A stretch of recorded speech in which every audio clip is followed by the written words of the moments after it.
गांव की चौपाल में उस दिन सब हैरान थे। जिस रामू को लोग कभी उधार में नमक देते थे, आज वही रामू नई चमचमाती कार से उतरा। चौपाल के बुजुर्ग हरिराम ने दाढ़ी सहलाते हुए कहा, अरे ये वही रामू है ना, जो कभी भूखे पेट सो जाता था। हाँ, पर सुना है करोड़ों का मालिक बन गया है। पर असली बात तो उसकी पत्नी सीता ने की थी। अगर वो उस रात वो बात ना कहती तो आज रामू जिंदा भी ना होता।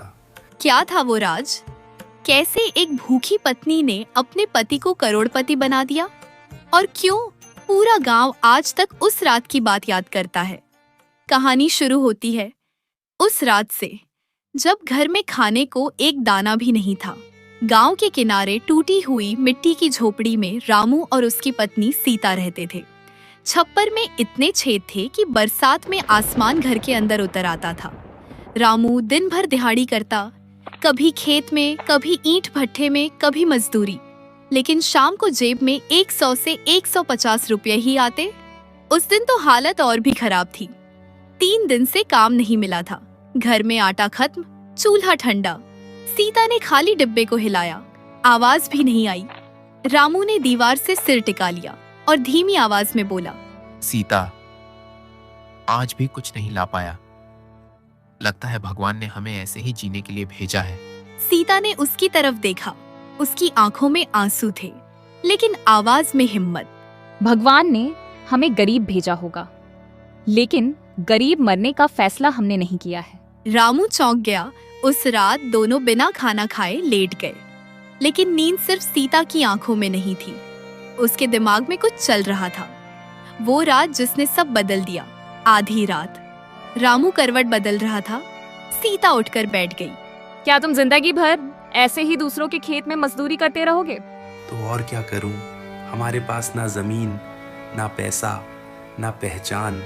सीता की आवाज अब मजबूत हो चुकी थी। पैसा नहीं है, पर दिमाग तो है, मेहनत तो है, और मैं तुम्हारे साथ हूँ। रामू ने पहली बार उसकी आंखों में वो चमक देखी जो पहले कभी नहीं देखी थी। सीता ने धीरे से कहा, कल हम बैंक जाएंगे, बिजनेस लोन लेंगे और अपना काम शुरू करेंगे। रामू हंस पड़ा। लोन? हम बैंक वाले हमें देखकर बाहर निकाल देंगे। अगर डरते रहे तो हमेशा भूखे रहेंगे। उसकी बात रामू के दिल में उतर गई। वो पहली बार डर और उम्मीद के बीच खड़ा था। अगली सुबह रामू चौपाल पहुंचा। उसने सबको बताया कि वो बैंक जाकर लोन लेने वाला है। पूरा चौपाल हंस पड़ा। लाला राम बोला, अरे पहले पेट भर ले, फिर करोड़पति बनने का सपना देखना। दूसरे ने ताना मारा। गरीब आदमी सपने देखे तो अच्छे नहीं लगते। रामू चुप रहा, लेकिन उसके कानों में सिर्फ सीता की आवाज गूंज रही थी। गरीब पैदा हुए हैं, गरीब मरना जरूरी नहीं। उस दिन उसने फैसला कर लिया। बैंक का पहला कदम रामू और सीता दोनों साफ कपड़े पहनकर बैंक पहुंचे। बैंक मैनेजर ने उन्हें ऊपर से नीचे तक देखा। हाँ बताइए, क्या काम है? रामू हकलाते हुए बोला, साहब, बिजनेस शुरू करना है, लोन चाहिए।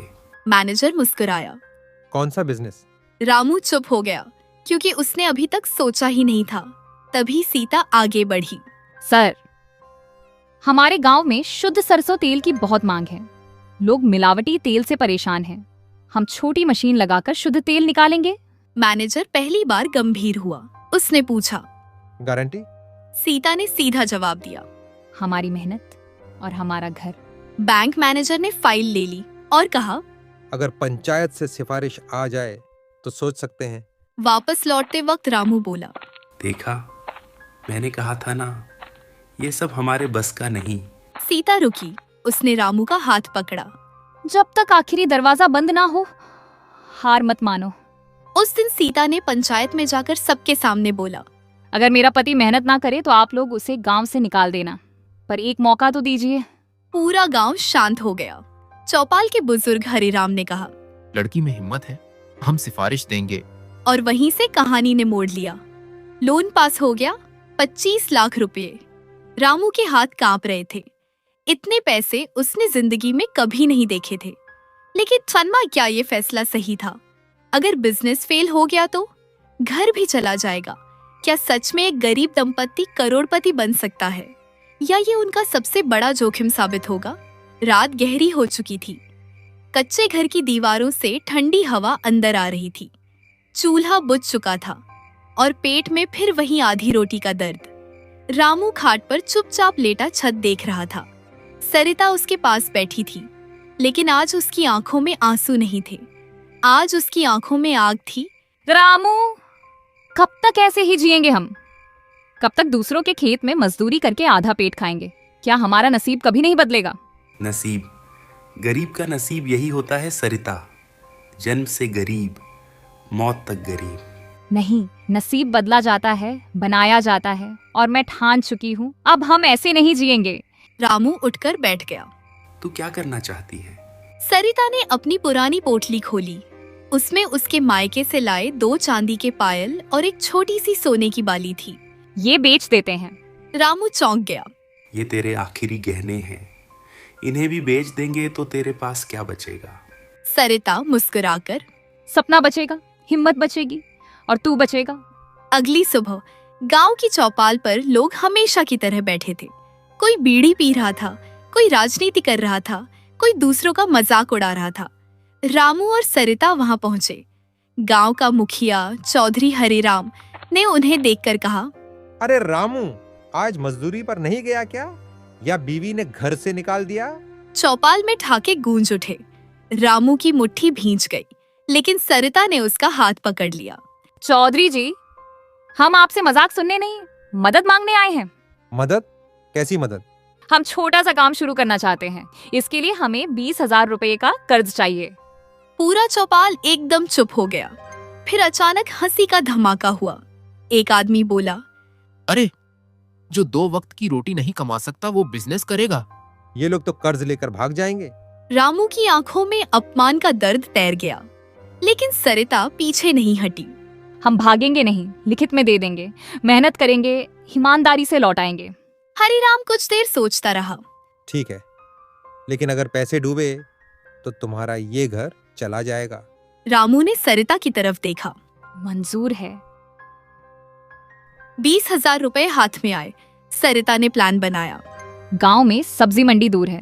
लोग रोज 5 किलोमीटर पैदल जाते हैं। हम साइकिल से शहर से सब्जी लाकर यहाँ बेचेंगे। रामू को पहली बार लगा उसकी पत्नी सच में कुछ अलग सोचती है। पहला दिन, सुबह 4 बजे, अंधेरा, ठंडी हवा, खाली पेट। रामू 30 किलो सब्जी साइकिल पर बांधकर शहर से लौटा। दोपहर तक आधी सब्जी भी नहीं बिकी। गांव वाले कह रहे थे, देखो, बिजनेसमैन बन गया है। शाम को आधी सब्जी सड़ गई। रामू टूट गया।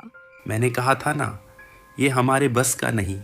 सरिता ने सड़ी हुई सब्जी उठाई और बोली, हर बिजनेस पहले दिन फेल होता है। हारने वाले और जीतने वाले में फर्क सिर्फ धैर्य का होता है। दूसरा दिन, सरिता ने नई चाल चली। वह खुद घर घर गई। आज से ताजी सब्जी आपके दरवाजे पर मिलेगी, शहर से सस्ती और तोल में। पूरी। धीरे धीरे 3 ग्राहक बने, फिर 7, फिर 15। 1 महीने में उनका कर्ज का 5,000 रुपये वापस हो गया। 6 महीने बाद अब साइकिल की जगह छोटा ठेला था, ठेले की जगह छोटी दुकान। गांव वाले जो पहले हंसते थे अब उधार मांगने लगे। एक दिन वही चौपाल हरिराम ने बुलाया। रामू, सुना है दुकान खूब चल रही है। रामू अब झुका नहीं, सीधा खड़ा था। हाँ चौधरी जी, आपकी मेहरबानी से। अगर चाहो तो शहर में बड़ा काम कर सकते हो, मैं साझेदारी कर लूं। सरिता ने रामू को देखा। उसकी आंखों में चेतावनी थी। रामू समझ गया। नहीं चौधरी जी, इस बार हम अपने दम पर ही बढ़ेंगे। गांव में अब रामू और सरिता की छोटी सी दुकान चल पड़ी थी, लेकिन सरिता की सोच छोटी नहीं थी। एक रात दुकान बंद करके दोनों हिसाब कर रहे थे। रामू, क्या तुम्हें लगता है कि हम यहीं रुक जाएं? क्या हमारा सपना सिर्फ गांव तक है? रामू ने उसे देखा। अब क्या सोच रही है तू? शहर में थोक की दुकान हम खुद मंडी से लाए और आसपास के गांव वालों को सप्लाई करें। हम छोटे नहीं, बड़े बनेंगे। रामू चुप हो गया।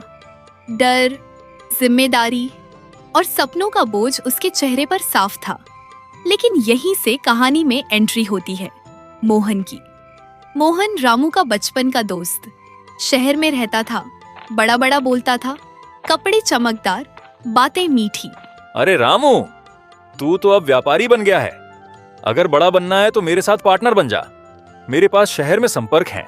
सरिता को उसकी आंखों में कुछ अजीब लगा, लेकिन रामू दोस्ती में अंधा हो गया। मोहन ने कहा, 50,000 लगाओ, मैं दोगुना कर दूंगा। सरिता ने विरोध किया। बिना लिखित के पैसा मत देना। वो मेरा बचपन का दोस्त है। और यही सबसे बड़ी गलती हो गई।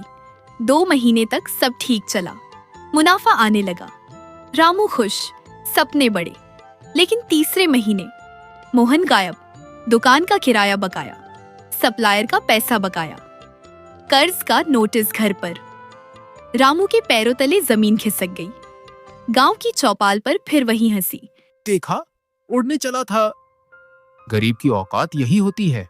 रामू घर आकर टूट गया।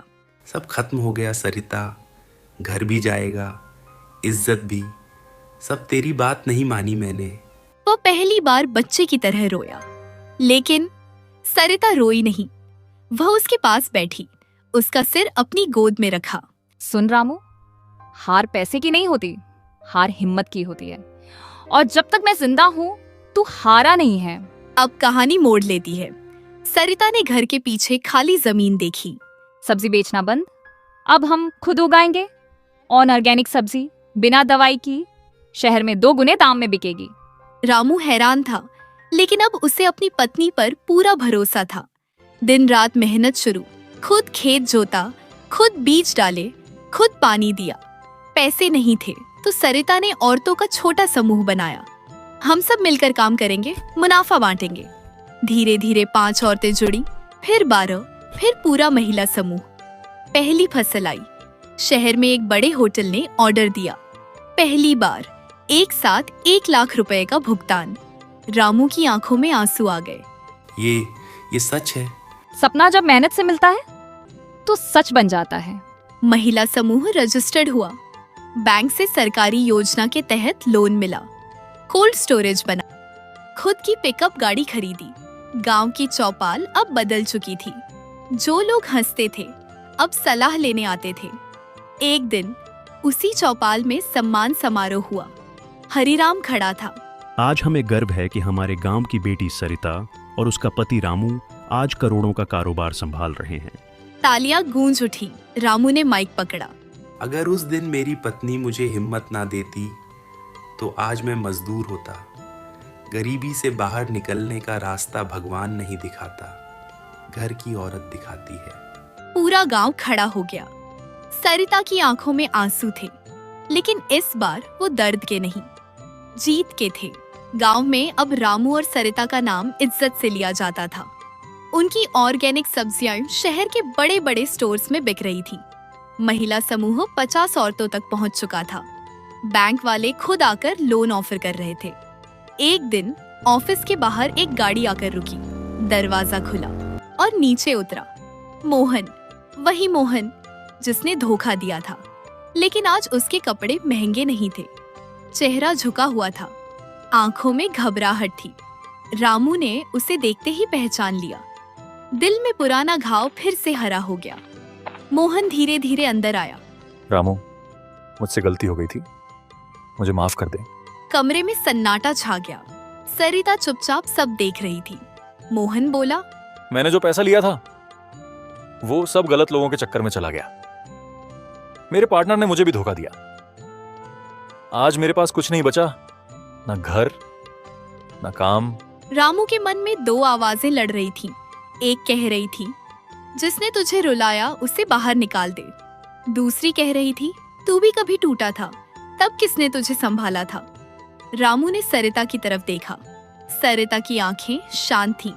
मोहन, तुमने हमें धोखा दिया था। उस धोखे ने हमें तोड़ा, लेकिन उसी ने हमें मजबूत भी बनाया।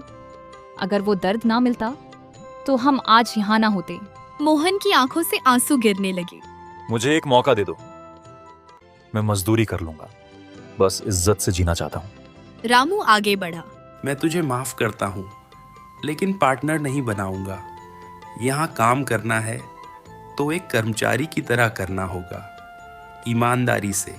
मोहन ने तुरंत सिर झुका दिया। मंजूर है, कुछ महीने बाद मोहन सच में बदल चुका था। सबसे पहले आता, सबसे बाद में जाता। महिला समूह की औरतें भी कहने लगी, अब ये पहले वाला मोहन नहीं है। एक दिन सरिता ने रामू से कहा, देखा, इंसान बुरा नहीं होता, हालात उसे गलत बना देते हैं, लेकिन मौका सही मिले तो वही इंसान बदल भी सकता है। गांव की वही चौपाल, लेकिन आज चौपाल पर एक बड़ा बोर्ड लगा है, चौपाल बिजनेस सेंटर, जहां गरीब लोगों को बिजनेस की ट्रेनिंग, बैंक लोन की जानकारी, खेती की आधुनिक तकनीक और महिला उद्यमिता सिखाई जाती है। रामू और सरिता ने फैसला किया, जो दर्द हमने झेला वो कोई और गरीब ना झेले। सम्मान समारोह रखा गया। जिला अधिकारी आए, माइक पर सरिता बुलाया गया। सरिता ने भीड़ की तरफ देखा। उसकी आवाज में वही ताकत थी जो पहले दिन थी। गरीबी गुनाह नहीं है, लेकिन गरीबी को अपनी किस्मत मान लेना सबसे बड़ा गुनाह है। हम भूखे सोए हैं, लोगों की हंसी सुनी है, अपमान सहा है, धोखा खाया है, लेकिन एक चीज नहीं छोड़ी, हिम्मत। पूरा मैदान तालियों से गूंज उठा। रामू ने आखिरी लाइन बोली, जिस घर की औरत मजबूत हो उस घर को कोई गरीब नहीं रख सकता। सरिता मुस्कुराई। दोनों ने एक दूसरे की तरफ देखा और कैमरा धीरे धीरे ऊपर उठता है। पीछे दिखता है वही कच्चा घर जहां कभी आधी रोटी के लिए लड़ाई थी। आज वही घर करोड़ों की कंपनी का मुख्य कार्यालय बन चुका है। दोस्तों, वीडियो अगर अच्छी लगी हो तो एक प्यारा सा कमेंट जरूर करें और ऐसे वीडियो देखने के लिए हमारे चैनल को सब्सक्राइब करें।